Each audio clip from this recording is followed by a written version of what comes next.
अस्सलामुअलैकुम वरहमतुल्लाहि वबरकातुहू। आज हम सीखेंगे फ़ाइल की शक्लें, द वर्ब फॉर्म्स, यानी फ़ाइल की शक्लें। इसमें सबसे पहले हम फॉर्म की तारीफ़ पढ़ेंगे और आज का सबक बहुत ही ज़्यादा अहमियत का हामिल है।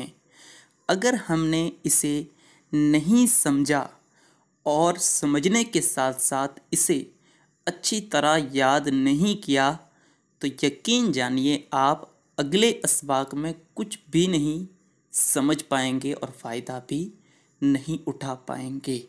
इसलिए आज का सबक बहुत ही ज़्यादा अहमियत का हामिल हैं। इस बात को समझने की ज़रूरत है क्योंकि हम कल से टेंस यानी ज़माना शुरू करने वाले हैं।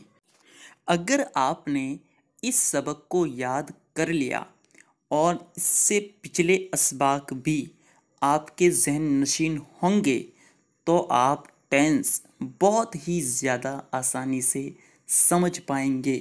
लेकिन अब तक पिछले असबाक में टेंस के अंदर आज के इस सबक और कल के सबक की बहुत ज़्यादा अहमियत है।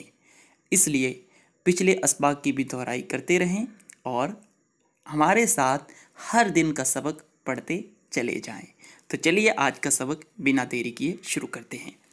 ज़माने की किस्में, माजी यानी गुज़रा हुआ, हाल जो चल रहा है, मुस्तकबिल यानी जो आने वाला है, को ज़ाहिर करने के लिए वर्ब यानी फ़ाइल की जो शक्लें इस्तेमाल की जाती हैं उन्हें फॉर्म कहते हैं।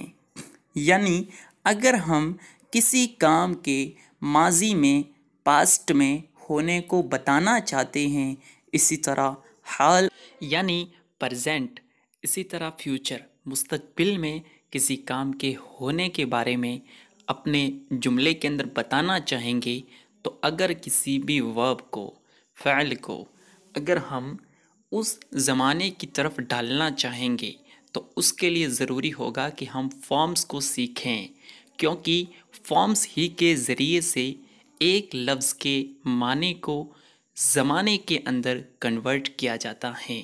मिसाल के तौर पर एक लफ्ज़ है खाना। खाना ये एक काम है, लेकिन अगर हम इसे माजी में किए हुए काम की तरफ जोड़ना चाहेंगे, जैसे जैद ने खाया, तो इसके लिए हमें इसमें कुछ तब्दीली करनी होगी। इसी तरह इंग्लिश ज़बान के अंदर भी कुछ उसूल व ज़वाबित हैं जो कि हम आज सीखने वाले हैं। तो चलिए हम वर्ब की चारों शक्लें यानी फॉर्म्स को देख लेते हैं। सबसे पहली है प्रेजेंट, जिसे फास्ट फॉर्म कहा जाता है। ये जो साथ में नाम लिखे हुए हैं, first form, second form, third form, ING form, तो इनको याद रखना ज़रूरी है। इनको आप याद कर लें। जो दूसरी फॉर्म है वो है पास्ट, जिसे सेकंड फॉर्म कहा जाता है। इसी तरह अगली फॉर्म है पास्ट पार्टिसिपल, जिसे थर्ड फॉर्म यानी तीसरी शक्ल कहते हैं। और चौथी फॉर्म प्रेजेंट पार्टिसिपल हैं, जिसे आईएनजी फॉर्म यानी इस्तिमरारी शक्ल कहते हैं। इनको याद रखिए। आगे इनके कवायद कुछ पढ़ लेते हैं। सबसे पहले हमने जो आखिर में फॉर्म यानी शक्ल पढ़ी थी उसको बनाने की सूरतें पढ़ेंगे, जिसमें किसी भी वर्ड में आईएनजी को लगा करके इस्तिमरारी शक्ल बनाई जाती हैं। वो किस तरह बनती हैं, उसमें कौन से अल्फाज को हटाना और कौन से अल्फाज को दाखिल करना पड़ता है यानी शामिल करना पड़ता है, ये सारी चीज़ें हम सीखेंगे कवायद की रोशनी में। सबसे पहला कायदा है, अगर किसी वर्ब के आखिर में ई हो तो आईएनजी जोड़ते वक्त ई को हटा दिया जाता है। जैसे सबसे पहले कम, कम इस वर्ड के आखिर में आप देखें ई है, तो इसको हटा करके हम आईएनजी लगाएंगे। इसी तरह राइट और इसी तरह अब्यूज़। अगला कायदा है, अगर किसी वर्ब के आखिर में वाई, आर, डब्ल्यू के अलावा कोई और कॉन्सोनेंट हो और उससे पहले एक वावेल हो तो आईएनजी जोड़ते वक्त आखिरी हर्फ 2 बार लिखा जाता है, यानी जो आखिर में लेटर होगा उसको तकरार के साथ लिख देंगे। मिसाल से समझेंगे कट। यहाँ पर हम इस वर्ब के आखिर में देखेंगे वाई, आर, डब्ल्यू के अलावा कॉन्सोनेंट हैं यानी टी हैं और उससे पहले एक वावेल यू हैं। तो इस सूरत में हम आखिरी लेटर यानी टी को डबल कर देंगे और फिर आईएनजी को बढ़ा देंगे। इसी तरह स्विमिंग और स्टॉपिंग, इनको भी समझ लें। अगला कायदा है, अगर किसी वर्ब के आखिर में वाई, आर, डब्ल्यू में से कोई एक हो और इससे पहले कोई वावेल हो तो आईएनजी जोड़ते वक्त आखिरी हर्फ 2 बार नहीं लिखा जाता। इसको मिसाल से समझते हैं। ब्लॉ, जिसके आखिर में डब्ल्यू हैं और उससे पहले एक वावेल ओ हैं। इस सूरत में हम जो आखिरी लेटर डब्ल्यू हैं इसको डबल नहीं लिखेंगे और आईएनजी को बढ़ा देंगे। ब्लोइंग, इसी तरह वाटर और प्ले, वाटरिंग और प्लेइंग। चौथा कायदा है, अगर किसी वर्ब के आखिर में डबल ई, ओ ई, वाई ई हो तो उसमें आईएनजी जोड़ते वक्त कोई तब्दीली नहीं की जाती। जैसे कि एग्री, इसके आखिर में डबल ई है, हम इसमें बिना कोई तब्दीली किए आईएनजी का इजाफा कर देंगे। इसी तरह शो, शोइंग, इसी तरह आई, आइंग। इन मिसालों के अंदर इस कायदे को आप जारी करके अच्छी तरह समझ लें। इसी तरह और जहाँ ऐसे अल्फाज मिलें वहाँ इनको ज़रूर जारी करें।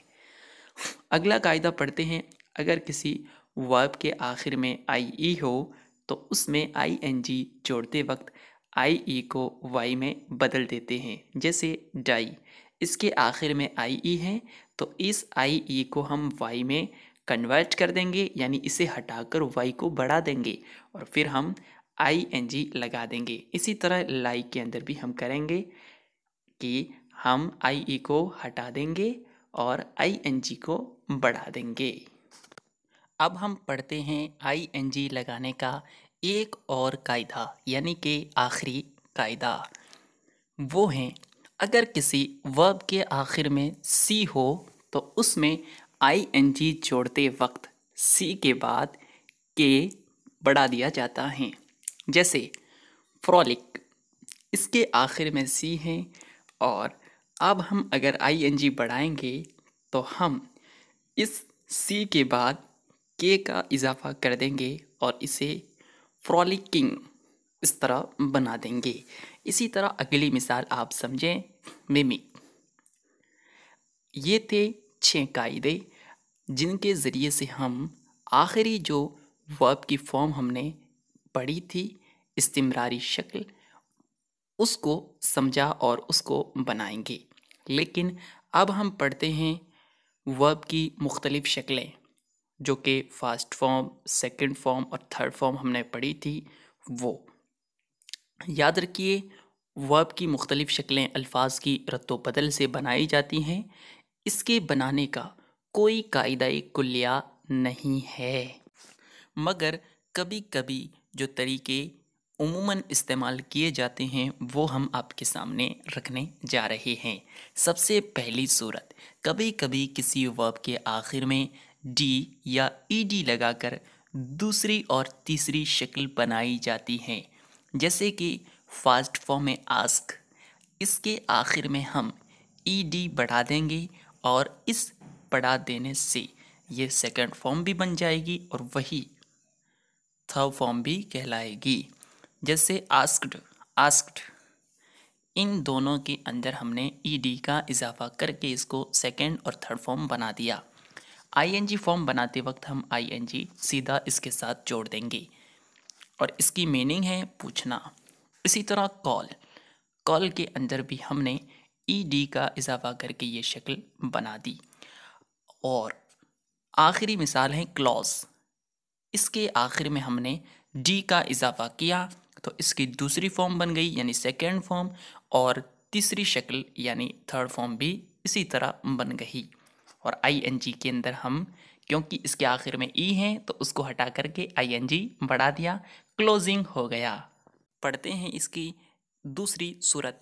जिस वर्ब के आखिर में वाई हो उसको हटाकर आईडी या आईईडी लगाकर दूसरी और तीसरी शक्ल बनाई जाती है। जैसे फर्स्ट फॉर्म है कॉपी, इसके आखिर में वाई है, हमने इसे हटाया और इसको हटा करके हमने आईईडी का इजाफा कर दिया, ये बन गई हमारी सेकेंड फॉर्म और यही रहेगी थर्ड फॉर्म भी। और आईएनजी के अंदर हम क्या इसको बनाएंगे, कॉपिंग, यानी इसके साथ आईएनजी को सीधा कनेक्ट कर देंगे। अगली मिसाल है से। इसके आखिर में वाई है, इसे हटा करके आईडी बढ़ा देंगे, सेकेंड फॉर्म भी ऐसी, थर्ड फॉर्म भी ऐसी। और आईएनजी तो आपको नज़र आ ही रहा है कि हमने सीधा आईएनजी को बढ़ा दिया।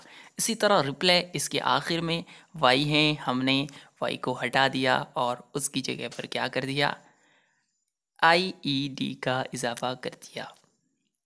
इसी तरह थर्ड फॉर्म भी हैं और आईएनजी के अंदर हम सीधा आईएनजी लगा देंगे जिसका माना है जवाब देना। अगला कायदा है, कभी किसी वर्ब के आखिर में टी या दूसरे अल्फाज को जोड़कर दूसरी और तीसरी शक्ल बनाई जाती है। किसी भी वर्ब में टी या दूसरे अल्फाज को जोड़कर, यानी कोई कायदा कुल्लिया नहीं होगा। अब इसकी चंद मिसालें देखें जिससे आप समझ जाएंगे कि कोई भी कायदा कुल्लिया इसका नहीं होता है। जैसे फर्स्ट फॉर्म है बैंड, हमने डी को हटा करके टी को लगा दिया तो ये सेकंड फॉर्म बन गई और यही थर्ड फॉर्म भी रहेगी। और अब हम अगली मिसाल देखते हैं ब्रिंग, जिसमें हमने बहुत सारे अल्फाज को हटा करके तब्दीली की है, ब्रिंग को सीधा ब्रॉट कर दिया और यही सेकंड और थर्ड फॉर्म रहेगी। अब इस मिसाल के अंदर आप देखें कितने सारे वर्ड की तब्दीली की गई है।